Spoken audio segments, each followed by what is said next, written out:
Party और आदरणीय श्री नेताजी हमेशा आरक्षण के पक्षधर रहे हैं। प्रदेश में जिला पहली बार उत्तर प्रदेश हम चाहते हैं कि महिला आरक्षण बिल आए।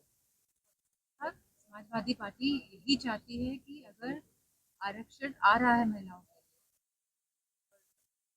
ना कास्ट सेंसस के आ रहा है क्योंकि आरक्षण, लेकिन हमारी ये मांग है कि आरक्षण में भी हमारी पिछड़ी महिलाओं को, पिछड़ा वर्ग है, उन सभी महिलाओं को भी आरक्षण मिले और साथ ही हमारी अल्पसंख्यक बहनों को भी इसमें आरक्षण मिले। कि कहीं भी ऐसा लगना नहीं चाहिए कि कोई भी आखिरी पंक्ति या आखिरी छोर का हमारे जो समाज है वो छूटे। हम चाहते हैं कि सभी समाज की महिलाएं बढ़ चढ़ के इसमें आगे आए, जिससे कि उनका समाज भी मजबूत हो और सही मायने में आरक्षण महिलाओं को जो देने का जो प्रक्रिया है वो पूरी तरह से हम चाहते हैं फलित हो। जब बंगाल का चुनाव हो रहा है, में वहाँ थी और उन्होंने बड़ा आरोप लगाया बीजेपी चुनाव आयोग के से मिलकर उनका सदस्यता रद्द करने की कोशिश कर रही थी। बड़ा लगातार इधर देखा गया है कि चुनाव आयोग पर आरोप लगाए जा रहे हैं, क्योंकि चुनाव आयोग खुद ही भारतीय जनता पार्टी और सरकार की छत्र छाया में है। कि चुनाव आयोग को चुनने की जो प्रक्रिया है, जहाँ पे लीडर ऑफ ऑपोजिशन प्लस एक हमारे चीफ जस्टिस ऑफ इंडिया होते हैं और प्लस हमारे प्रधानमंत्री होते हैं, तो इसमें जहाँ दो एक प्रधानमंत्री और एक मिनिस्टर कैबिनेट के हैं और थर्ड है लीडर ऑपोजिशन की राय ली जाती है। लेकिन अगर दो लोग अगर चुनाव आयोग को चूज कर रहे हैं और वो दोनों ही अगर भारतीय जनता पार्टी के लोग हैं, तो बताइए चुनाव आयोग का जो सिलेक्शन है वो कैसे हम मान लें कि सही ढंग से। ऊपर से जो छत्र छाया दी गई है, यहाँ पे ये विधेयक लाके ये बिल पास कराया गया है संसद में कि हम चुनाव आयोग पे कोई भी प्रश्न चिन्ह नहीं उठा सकते, कोई कार्रवाई नहीं हो सकती। क्यों नहीं हो सकती कार्रवाई?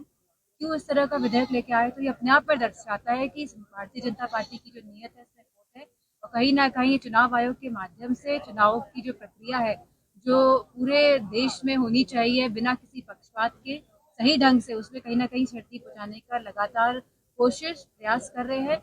और क्योंकि अब उत्तर प्रदेश में जो ये पूरे उत्तर प्रदेश के लोग हैं इस बात से जागरूक है कि किस तरह चुनाव आयोग, किस तरह सरकार लगातार चाहती है कि लोग जिसको वोट करें वो उसकी सरकार ना बने और किसी और की सरकार बने। इस तरह से भारतीय जनता पार्टी की सरकार बनी है अभी, जहाँ हमारे आसपास के न जाने कितने हमारे जो सांसद थे जो चुनने वाले थे उनको 2-2, 3-3 हजार वोट से हराया है। लेकिन बंगाल की लोग भी इस बात के तैयार है कि ममता बनर्जी वहाँ पे मुख्यमंत्री बनने जा रही है और उत्तर प्रदेश भी विकास के लिए और सभी समाज के हक, समान और अधिकार के लिए मैं समझती हूँ इस बार सत्ता परिवर्तन करने जा रही है। मैडम, एसआईआर के बाद चुनाव आयोग ने फाइनली उत्तर प्रदेश का भी चुनाव होना विधानसभा का, एसआईआर के बाद आप क्या समझते हैं कितना बड़े मात्रा में वोट काटे गए हैं? नहीं, काफी वोट काटे गए हैं, हर विधानसभाओं से वोट काटे गए हैं और जो जो देखने को मिल रहा है, जो जो मजबूत विधानसभाएं हैं समाजवादी पार्टी की, वहाँ पे वोट प्रतिशत ज्यादा कटा है।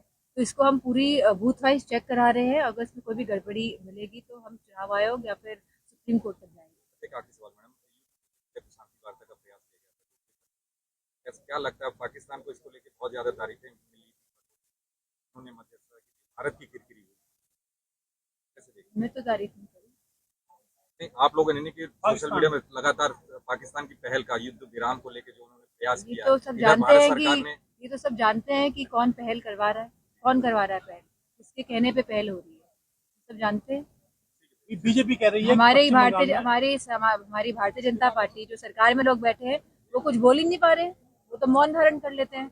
जब जब इश्यूज आते हैं, जब जब बहुत बड़ी घटनाएं होती है, चाहे मणिपुर की घटना हो, चाहे ईरान की घटना हो, चाहे वेनेजुला की घटना हो, चाहे देश में कोई बड़ी घटना होती है, तो हमारी जो भारतीय जनता पार्टी के लोग हैं ये तो मौन धारण कर लेते हैं।